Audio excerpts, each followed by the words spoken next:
Hi friends, easy English में आपका फिर से स्वागत है। आज के इस वीडियो में हिंदी व्याकरण का एक चैप्टर लेकर आया हूँ, संज्ञा। जैसा कि संज्ञा के बारे में आप लोग सब कोई पढ़े होंगे, एक बार नहीं 1000 बार भी पढ़े होंगे, लेकिन आज मैं इसमें भी कुछ यूनिक पढ़ाने जा रहा हूँ ना।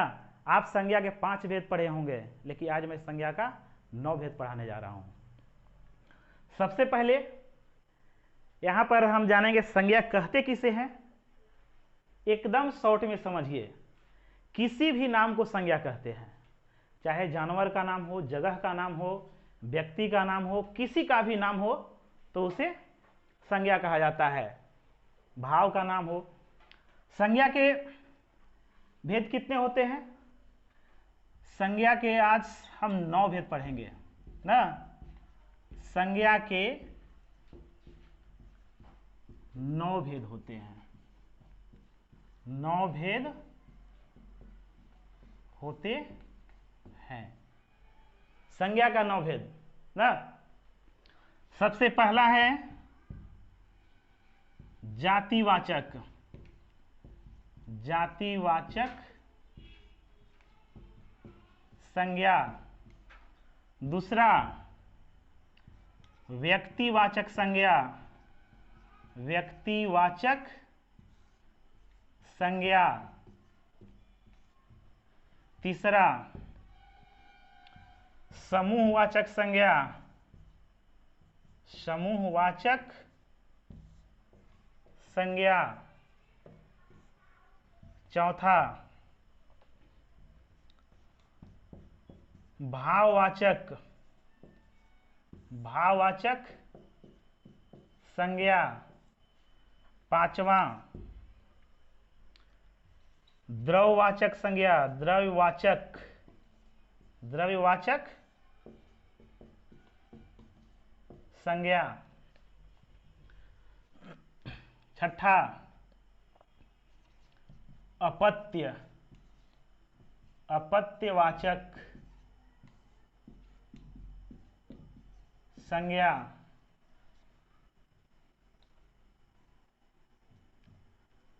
सातवां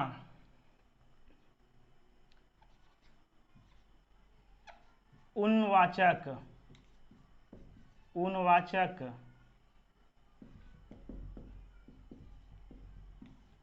संज्ञा। आठवां त्योहारवाचक। त्योहारवाचक संज्ञा। त्योहारवाचक संज्ञा। और 9वां है क्रियात्मक संज्ञा। क्रियात्मक संज्ञा। ये संज्ञा के 9 भेद हैं।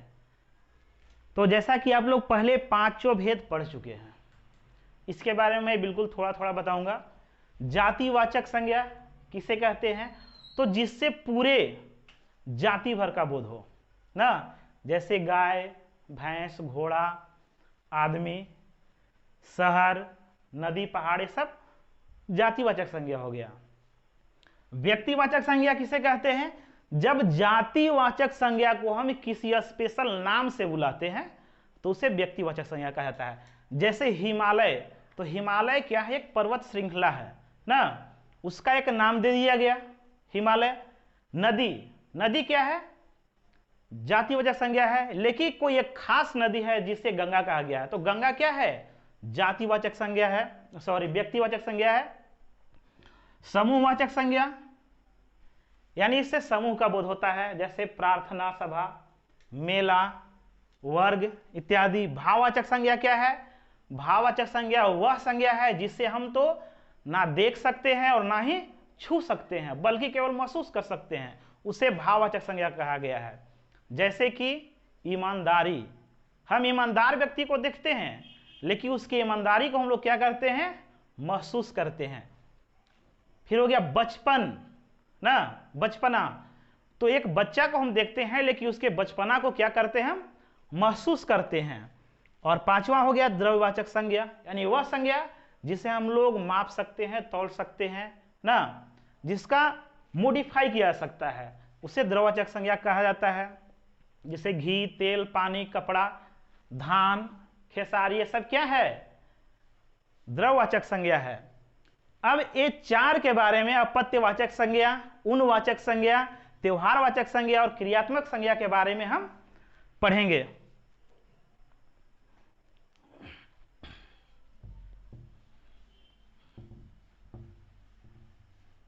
देखिए, अब यहां पर हम पढ़ेंगे अपत्यवाचक संज्ञा।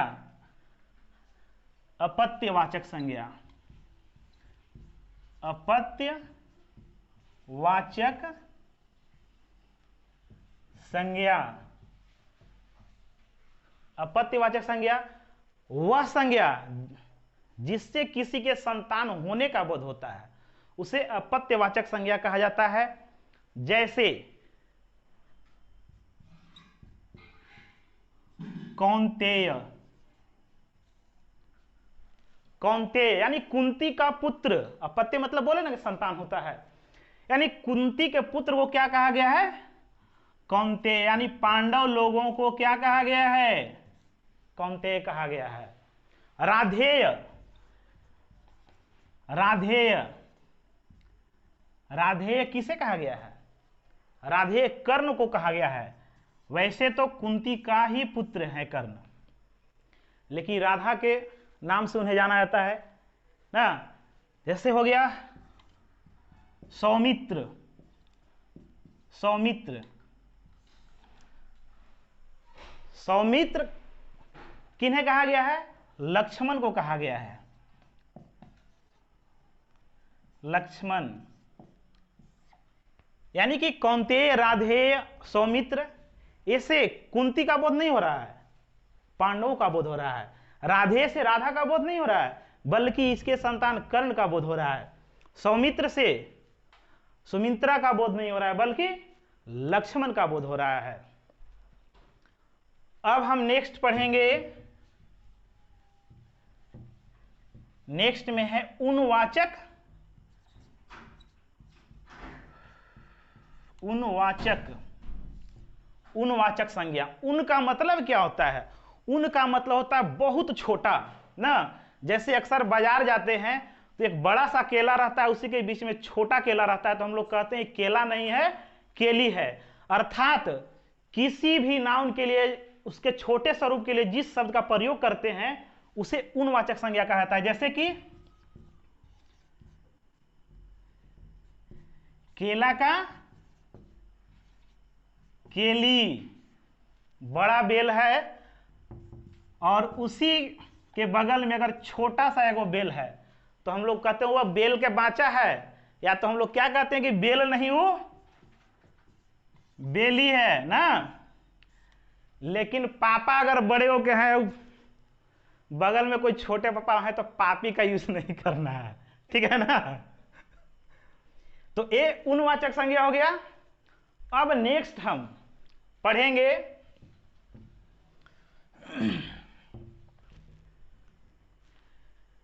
त्यौहारवाचक संज्ञा। त्यौहारवाचक